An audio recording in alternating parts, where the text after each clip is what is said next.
Welcome to Jandra TV Special Focus.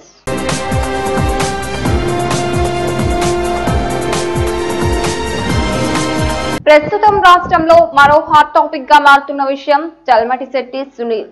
అసలు చలమటిశెట్టి సునీల్ ఎవరు? సునీల్ ఎందుకు వైకాపా పార్టీ నుండి బయటకు రావాలనుకుంటున్నారు? సునీల్ వైకాపా నుండి బయటకు వస్తే వైఎస్ఆర్ కాంగ్రెస్ కు ఏమైనా నష్టం ఉంటుందా? ఇదే ఇవాల్టి స్పెషల్ ఫోకస్.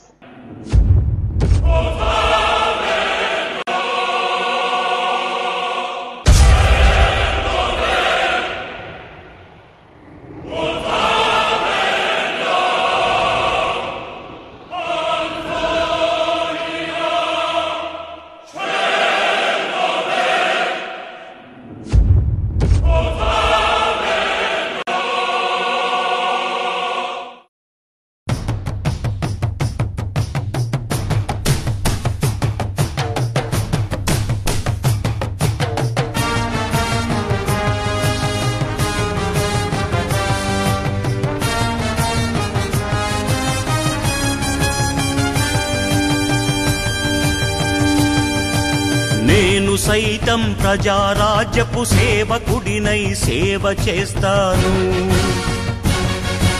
నేను సైతం ప్రజారాజ్యపు శ్రామికుడినై సాయపడతాను.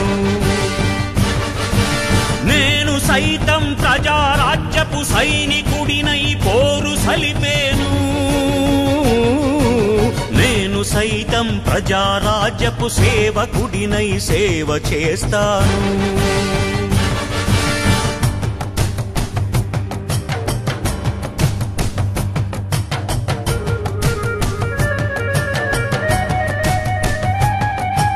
తూర్పుగోదావరి జిల్లా కాకినాడ పార్లమెంట్ నుండి 2 సార్లు ఎంపీ అభ్యర్థిగా పోటీ చేసి 2009, 2014లో ఓటమి పాలైన సునీల్ పట్ల కాకినాడ పార్లమెంట్ లో మంచి సానుభూతి ఉంది.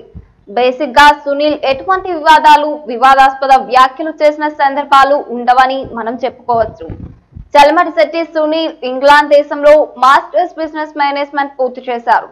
సునీల్ మంచి వ్యాపారవేత్తగా రాణించారు. కానీ రాజకీయంగా 2009, 2014లో ఆయనకు కలిసి రాలేదని చెప్పుకోవచ్చు. సునీల్ కాపు సామాజిక వర్గానికి చెందిన వ్యక్తి. సునీల్ ఉన్న వ్యాపారాల్లో కాకినాడ పరిసర ప్రాంత యువతీ యువకులకు ఉద్యోగ అవకాశాలు కల్పించారు. 2009లో సునీల్ అప్పటి ప్రజారాజ్యం పార్టీ నుండి పోటీ చేసి మాజీ కేంద్ర మంత్రి పల్లం రాజుపై ఓటమి చెందారు. తిరిగి 2014లో గెలుపు తనదే అనుకున్నాడు సునీల్. కానీ అంతలో పోస్టల్ బ్యాలెట్ ఓటింగ్ సునీల్ కు విజయాన్ని దూరం చేశాయని అందరికీ తెలిసిన విషయమే. 2014 ఎలక్షన్స్ లో కాకినాడ పార్లమెంట్ దాదాపు సునీల్ తే విజయమని అందరూ ఆశించినప్పటికీ ప్రస్తుతం కాకినాడ ఎంపీ తోట నరసింహయ్య అతి స్వల్ప ఓట్ల తేడాతో ఓటమి చెందారు. దీంతో కాకినాడ పార్లమెంట్ లో సునీల్ ఒక మంచి నేతగానే కాదు, ఒక మంచి సానుభూతి సంపాదించుకున్నారు. ఎప్పుడు వివాదాలకు దూరంగా ఉండే సునీల్ వరుసగా 2 సార్లు ఓటమి పాలవడం ఆయన అభిమానులను అందరికీ కలిసివేసింది. 2019లో రానున్న కాకినాడ పార్లమెంట్ దాదాపు సునీల్ పోటీ చేస్తే విజయం సునీల్ కే సొంతమని అనుకుంటున్న సమయంలో సునీల్ వైకాపా నుండి పార్టీ మారుతున్నాడన్న విషయం అందరినీ షాక్ కు గురి చేస్తున్నాయి. అసలు సునీల్ పార్టీ మారడానికి గల ముఖ్య కారణం సునీల్ మాట పార్టీలో చెల్లుబాటు కాకపోవడమని విశ్వసనీయ సమాచారం. చలమటిశెట్టి సునీల్ ప్రస్తుతం వైకాపా అధ్యక్షుడు జగన్ చేస్తున్న పాదయాత్రకు సుమారు ప్రస్తుతానికి కొంత మొత్తంలో ఫండ్ ఇచ్చినట్లు మరో సమాచారం. సునీల్ ఇది ఒక్కటే కాకుండా ప్రతి చిన్న పెద్ద పార్టీ కార్యక్రమాలకు ఫండ్ ఉంటాడని మరో విశ్వసనీయ సమాచారం. తాజాగా కాకినాడలో జరిగిన మున్సిపల్ కార్పొరేషన్ ఎలక్షన్ సమయంలో తన క్యాండిడేట్లను ఎంపిక చేసే విషయంలోని కాకినాడ మాజీ ఎమ్మెల్యే సునీల్ మాట చెల్లుబాటు కానివ్వలేదని సునీల్ అభిమానులు వాదన. ఈ విషయంలో గతంలో సునీల్ కి హైకమాండ్ సర్దుబాటు చేసినట్లు అందిన సమాచారం. కానీ ప్రస్తుతం 2019 ఎన్నికలకు క్యాండిడేట్ ఎంపిక విషయం వైఎస్ఆర్ పార్టీ ప్రారంభించిన విషయం తెలిసిందే. బంగారు బాతులో ఉన్న సునీల్ ను సుమారు భారీ మొత్తంలో డిపాజిట్ చేయాలని పార్టీకి చెందిన 2 ఎంపీలు హుకుం జారీ చేశారు. ఆ మొత్తం సొమ్ము డిపాజిట్ చేయడానికి కూడా సునీల్ వెనుకాడలేదు. కానీ ఆ 2 ఎంపీలు సునీల్ ను జగన్ ను కలవనీయకుండా అపాయింట్మెంట్లు కూడా ఇవ్వడం లేదని మరో వినికిడి. సునీల్ కాకినాడ పార్లమెంట్ పరిధిలో 7 ఎమ్మెల్యే సీట్లు ఉండగా ఒక ఎమ్మెల్యే సీట్ తన అభ్యర్థికి ఇమ్మని కోరగా దీనిపై హైకమాండ్ కానీ జగన్ కానీ ఎటువంటి క్లారిటీ ఇవ్వకపోవడంతో సునీల్ పార్టీ మారాలన్న అభిప్రాయానికి వచ్చినట్లు ప్రస్తుతం పార్టీ చోటా నాయకుల వద్ద జరుగుతున్న డిస్కషన్.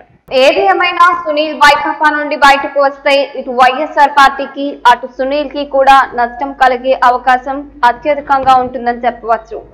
సునీల్ అంటే జనాల్లో మంచి సానుభూతి ఉండడమే కాకుండా వివాదాల రహిత మనిషిగా మంచి గుర్తింపు ఉంది. దానికి తోడు కాపు సామాజిక వర్గానికి చెందిన వ్యక్తి కావడం సునీల్ కు మంచి లాభాన్నే చేకూర్చుతున్నాయి. కానీ సునీల్ పార్టీ మారి మరో పార్టీ నుండి బరిలోకి వస్తే గెలుపు అంత సులభం కాకపోవచ్చు. ఎందుకంటే ప్రస్తుతం ఉన్న మరో 2 పార్టీలపై ప్రజల్లో తీవ్ర వ్యతిరేకత ఉంది. సో సునీల్ పార్టీ మారితే గెలుపు కష్టమే. అలాగే వైఎస్ఆర్ కాంగ్రెస్ పార్టీ కూడా బంగారు బాతును కోల్పోవడమే కాకుండా మంచి మనసున్న సునీల్ దూరం చేసుకుని నష్టపోవడం ఖాయమని Jaya Andhra TV internal survey report. ఇది ఇవాల్టి స్పెషల్ ఫోకస్. రేపటి స్పెషల్ ఫోకస్ లో మళ్ళీ కలుద్దాం.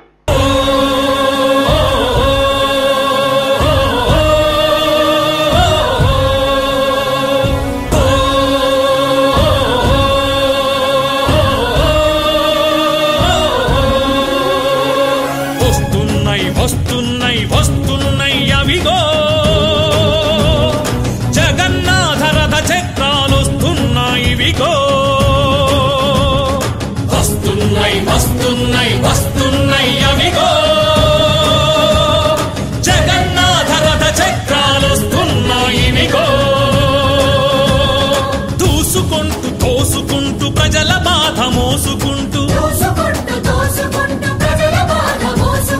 ప్రేమలు పెనవేసుకుంటూ ప్రమాణాలు చేసుకుంటూ చరిత తిరగ రాసుకుంటూ మరో ప్రజా ప్రస్థానం సాగించుటకై మహానేత ఆశయాలు సాధించుటకై వస్తున్నాయి అవిగో